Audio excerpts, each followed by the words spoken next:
Sesi 67, Senin 8 Juni 2020. Selamat pagi, selamat bertemu kembali GKP Seroja. Dari ruang rapat, kita akan bahas kitab Nabi Amos. Nama Amos berarti beban.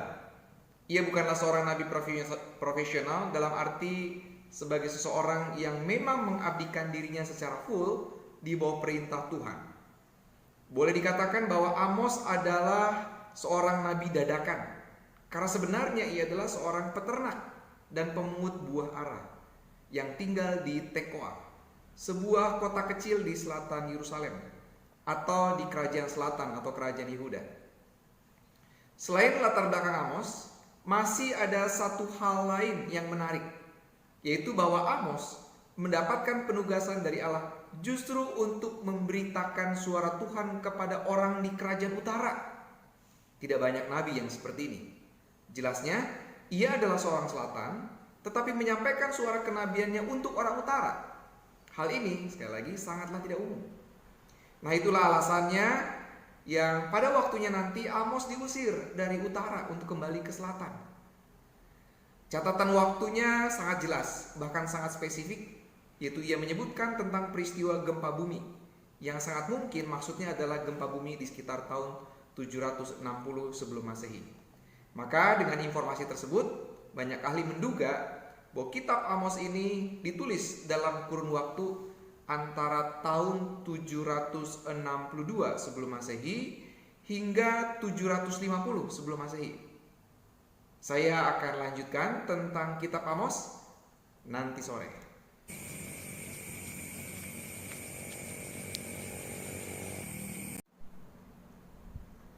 Sesi 68, Senin 8 Juni 2020.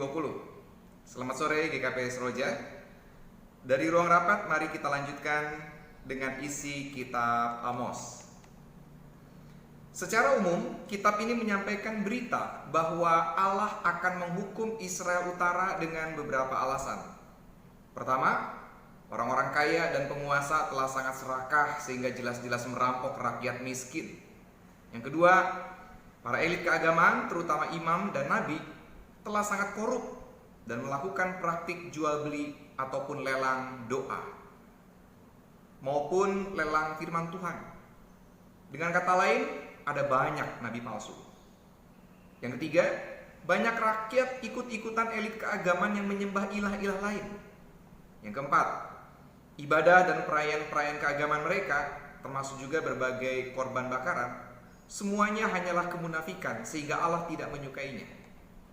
Tentang semua itulah Amos memperdengarkan suara Tuhan yang sangat tajam mengkritik praktek keagamaan Israel Utara, sekaligus menyerukan agar mereka segera bertobat, agar mereka tidak tertimpa hukuman dari Allah.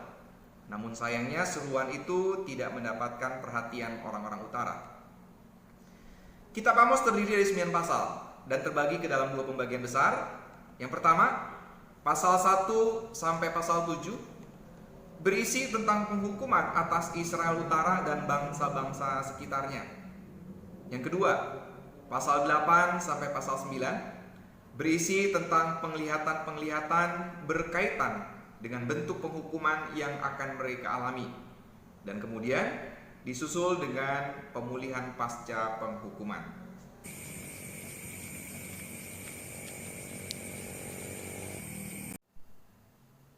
Sesi 69, Selasa 9 Juni 2020. Selamat pagi GKP Seroja. Dari ruang rapat, kita akan membahas kitab Nabi Obadja. Kita tiba pada kitab yang paling pendek di Perjanjian Lama, yang hanya berisi 1 pasal, 21 ayat. Kitab yang amat pendek ini justru sangat unik karena menyoroti tentang bangsa Edom, bukan hanya tentang Israel. Nampaknya Obadja hendak memperlihatkan bahwa Edom, yang merupakan saudara kembar Israel, harusnya hidup sebagai saudara yang menolong saudaranya ketika terjadi kesusahan. Namun yang terjadi justru Edom malah bersukacita, bersukaria atas penderitaan Israel, khususnya Israel Selatan. Oleh karena itulah Obadja menubuatkan bahwa Edom pun akan tiba waktunya mendapatkan hukuman dari Allah. Obaja adalah nama umum di Israel kuno. Arti nama Obaja adalah penyembah Tuhan dan diyakini sebagai penulis kitab ini sendiri. Dapat dipastikan bahwa Obaja menulis kitab ini di masa setelah tahun 587 sebelum Masehi. Walaupun hanya terdiri dari 21 ayat, tetapi kitab ini dapat kita bagi ke dalam dua bagian. Yang pertama, ayat 1 sampai 16 berisi tentang hukuman terhadap Edom dan bangsa-bangsa lain. Yang kedua, ayat 17 sampai ayat 21, harapan kemenangan Israel.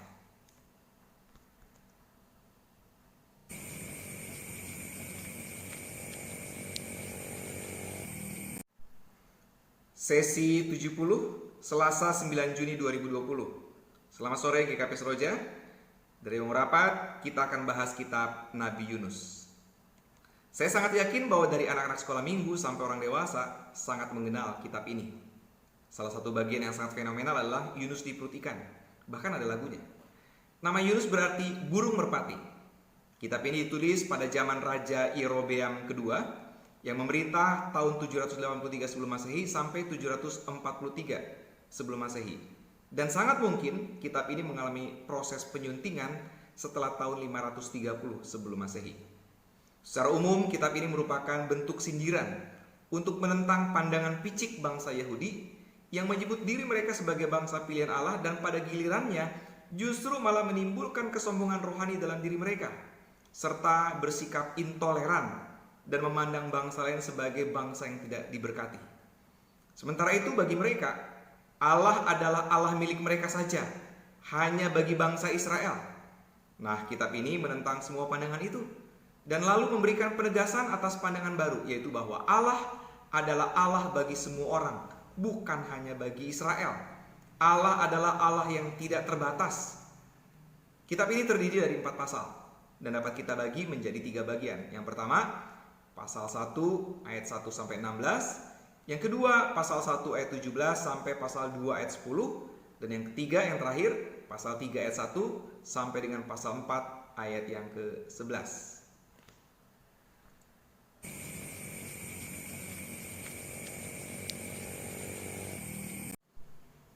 Sesi 71 Rabu 10 Juni 2020. Selamat pagi GKP Seroja.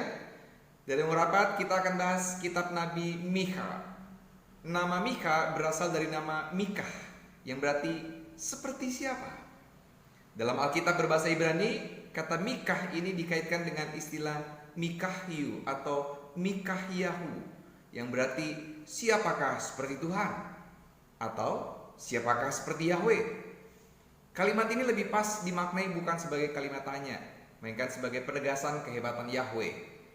Hal ini dalam rangka memberikan penegasan bahwa memang tidak ada pihak lain yang lebih hebat daripada Allah. Mengapa harus ada penegasan semacam itu? Karena orang Israel dan Yehuda telah menyeleweng serta turut dalam praktek penyembahan terhadap Baal. Lebih-lebih para pemimpin mereka telah melecehkan keadilan Allah. Mikha dikenal sebagai nabi yang sangat berani dan terang-terangan mengkritik serta menentang para pemimpin Israel maupun Yehuda.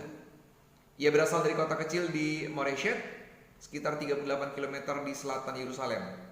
Ia bernubuat di zaman awal pemerintahan Raja Yotam di tahun 740 sebelum Masehi, dilanjutkan di zaman Ahaz sampai akhir masa pemerintahan Hizkia di tahun 687 sebelum Masehi. Sangat mungkin kitab ini ditulis sebelum kerajaan Yehuda menjalani masa pembuangan. Mikha pasal 5 ayat 1 sampai 4 menjadi salah satu bagian yang sangat penting bagi orang Kristen, karena diyakini sebagai nubuat tentang Tuhan Yesus. Kitab Mikha terdiri dari 7 pasal yang berisi tentang kabar penghukuman bagi Israel, kerajaan utara, dan Yehuda, yaitu kerajaan selatan, yang diiringi dengan harapan pemulihan dari Allah jika mereka bersedia mengakui dosa-dosa dan pelanggaran mereka serta bertobat.